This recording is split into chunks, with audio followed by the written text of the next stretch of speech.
Okay, I'll ask another question to Tim. Since you are a core team member of Dry Ruby as well, can you give a short intro to Dry Ruby? Because many of us might not know about the Dry Ruby projects. Mm-hmm. Yeah, let me pull up a website I prepared earlier. This website hasn't been updated in a while, but it'll give you a sense for what it is.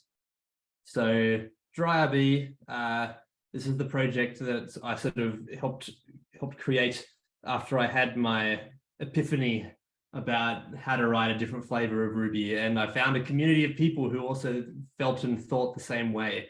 And the DryRB project actually started with just one gem. That was dry validation. It was the very first one, and it sort of gives you a sense for what we're trying to do here. Is that we're taking common problems that we found when building Ruby applications and creating independent gems to help solve those problems in a focused way and in a reusable way, hence the dry acronym that we've adopted in our name. So here is an example of what a validation contract looks like. And this might look familiar from my talk because we actually use dry validation inside Hanami Action to do that params validation. So this is the beauty of having these independent and focused gems, is that we can use them and repurpose them and integrate them in different and unexpected ways. So in Hanami, every time you set up a param schema in an action, you're using dry validation. It gives us the DSL for specifying different structures of data that we like and the validation that we want for each of those values. It comes with a lot of different features. Like here, we can have independent logic for specific rules. And then how we work with dry validation kind of demonstrates the philosophy that we see for how we work with Ruby objects in general, is that they should be stateless and functional in the way they work. So here you make a new instance of the contract, and then this is the shortcut for call, if any of you haven't seen that before, that dot parentheses. And then we can call that contract with the incoming data that we want to validate. And then the validation result can be a success, it can be a failure, it can return errors, and so on. But that contract that we initialize here can be reused after we create it for the first time. So yeah, that's dry validation. We also have a types library. You might have seen the types library if you're looking closely at the Hanami settings class, which we shared before, because we use dry types to specify the types we want for each of the individual settings that we specify for our app.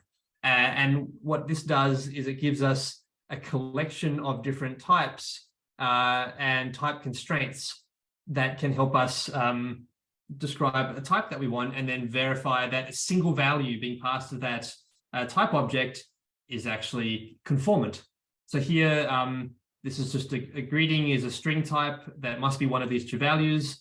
When we pass a value that matches, we get the value back, indicating that yes, it matches the type. And when it doesn't match, we get an error telling us why. And then that's dry types. And then you can take that up another level. We have a gem called dry struct, which helps us create struct classes that are collections of typed attributes. So here we're defining a person class. It has some attributes. Each of these attributes, we can specify a type for each, and then we can create an instance of that person.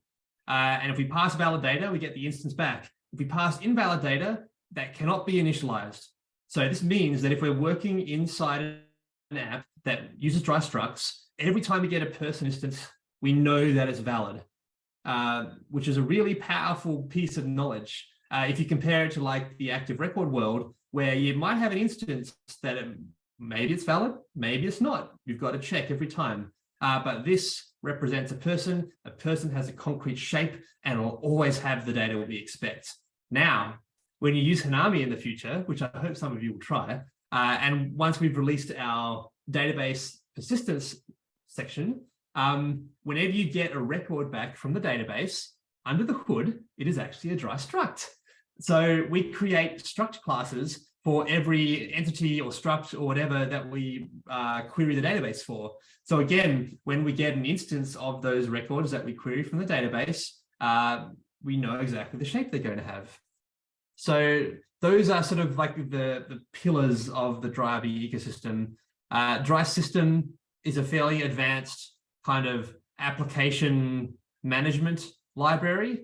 And guess what? That's what we built Hanami 2 around. So, and the way we did it is we took all the best practices for working with Dry System and built it into Hanami, so you don't have to think about how to set it up. The framework's taking care of it for you. It provides a good lot of conventions, sensible ways of structuring your app, and all that setup work is done and done in a consistent way so that everyone who uses Hanami has that same app structure, and it's a lot easier for us to support each other in the community of Hanami users.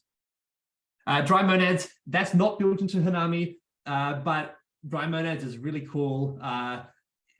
You should give that a think about using it one day, because it lets us do some really interesting thing about chaining together. Sorry, I just saw the chat. Dry Struct is a lot like Sorbet. They just tackle it at a different level. But yeah, Dry Monads is our implementation of the common monads in Ruby, but it lets you do, when we actually build in some kind of operation or command class into Hanami, it'll be using Dry Monads. And the idea with this is that, say you've got a service class of some kind, well, you make it consistent across all your apps service classes, so they either return a success or a failure. And those are just wrappers for some kind, like for the value that your thing returns. And then once you get a collection of these, you can start to chain them together. You can say, do service A, and then service B, and then service C. But if anywhere along that chain a failure has been returned, it'll short circuit and exit directly and return that failure. So you get this really expressive combination of different pieces of behavior with safety, because you know they'll only work while they're still getting success values along the way. So yeah, that's the homepage of Dry-RB, the high-level tour. Each of these gems you can drop into any kind of app. They work really well with Hanami-style apps, but they're used really widely. Dry validation, I know, was used inside Shopify. Dry struct and dry types, I think, are used inside Netflix. Dry monads is used in a ton of different places. So yeah, these are used in a lot of places, and there's a lot of gems. Like here's the menu. There's like, I think we got more than 20 gems doing lots of different things. One of the coolest things that we released, I don't know how good our docs are for this, but we released Dry Logger 1.0 just before we shipped Hanami. This is the basic logger you get in Hanami, and it comes with some really powerful, it's just a nice upgrade to the standard logger with some really powerful features once you want to do more with it. All of these gems are now 1.0 or higher, official production ready. A lot of them were 0 point something until about 2 months ago. There was like 10. They'd been used widely, but we wanted to get them to 1.0 before Hanami could safely go to 2.0. So everything you see here is 1.0 or higher now. If that means something to you, there you go. But yeah, they've been around since late 2015, used quite widely. If anyone has questions about any of the Dry-RB gems, I'm also happy to answer those. But they could be a good way to get a taste for some of these ideas, because you can just drop them into any app and play around with them.